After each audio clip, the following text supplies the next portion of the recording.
Hello. मी मराठीत बोलते हं. हा माझा नवरा, ही माझी सासू. तुम्ही बघत असाल काही बाय मॅक्शीवर का गाणे बोलती. माझा नवरा गाणे माझ्यावर व्हायचा. मी त्याला वेळच नाही दिला बाबा. कारण माझी आजच सासू होती, सासरा आजारी, सासू आजारी, माझे 3 मुलं, आम्हाला पाण्याची दगदग. काय सांगायचं आमच्या परिस्थितीत. माझ्या नवरा गेल्यापासून मी गाणे सुरुवात केली. कारण माझाच नवरा माझ्यावर गाणे लिहायचा. मी त्याला वेळ नाही दिला. आता मीच त्याच्यावर, माझ्या सासूवर गाणं बोलते.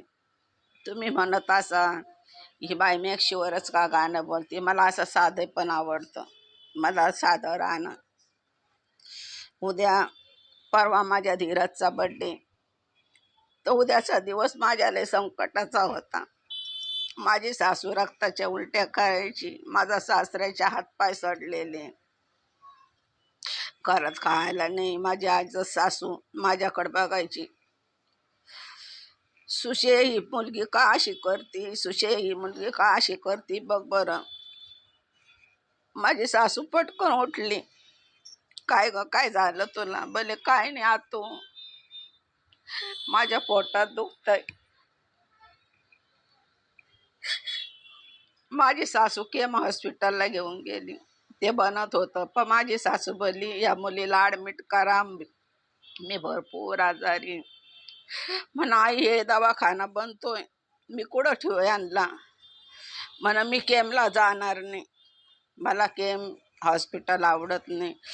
तिकडून चालत आली. आमच्याकडे 1 रुपया पण नव्हता. बाजूवाली कोण 2 रुपये घेतले. आणि माझे सासू पुलावर चालत चालले. माझ्या सासऱ्याने भरपूर माझ्या नवऱ्याला बडबड केली. माझा नवरा बोलायचा 2च मुलं पाहिजे. माझी आई बोलली 3 पाहिजे. आईचं ऐकलं आणि बाबा हॉस्पिटलला ॲडमिट केलं माझ्या नवऱ्याने. मग पण आईला नाही सांगितलं, कोणालाच नाही. गपचीप घरी येऊन बसली. आपली परिस्थिती अशी, कोणाला सांगायचं. माझा धीरज मग 2 वाजता काल झाला, जे गुरुवारी 20 तारखेला माझ्या धीरजचा बर्थडे. आता माझा धीरज मोठा साहेब झाला. वेळ राहत नाही, वेळ निघून जाते. पण आता बघणारे नाही माणसं, माझे माणसं नाही बघणारे आता.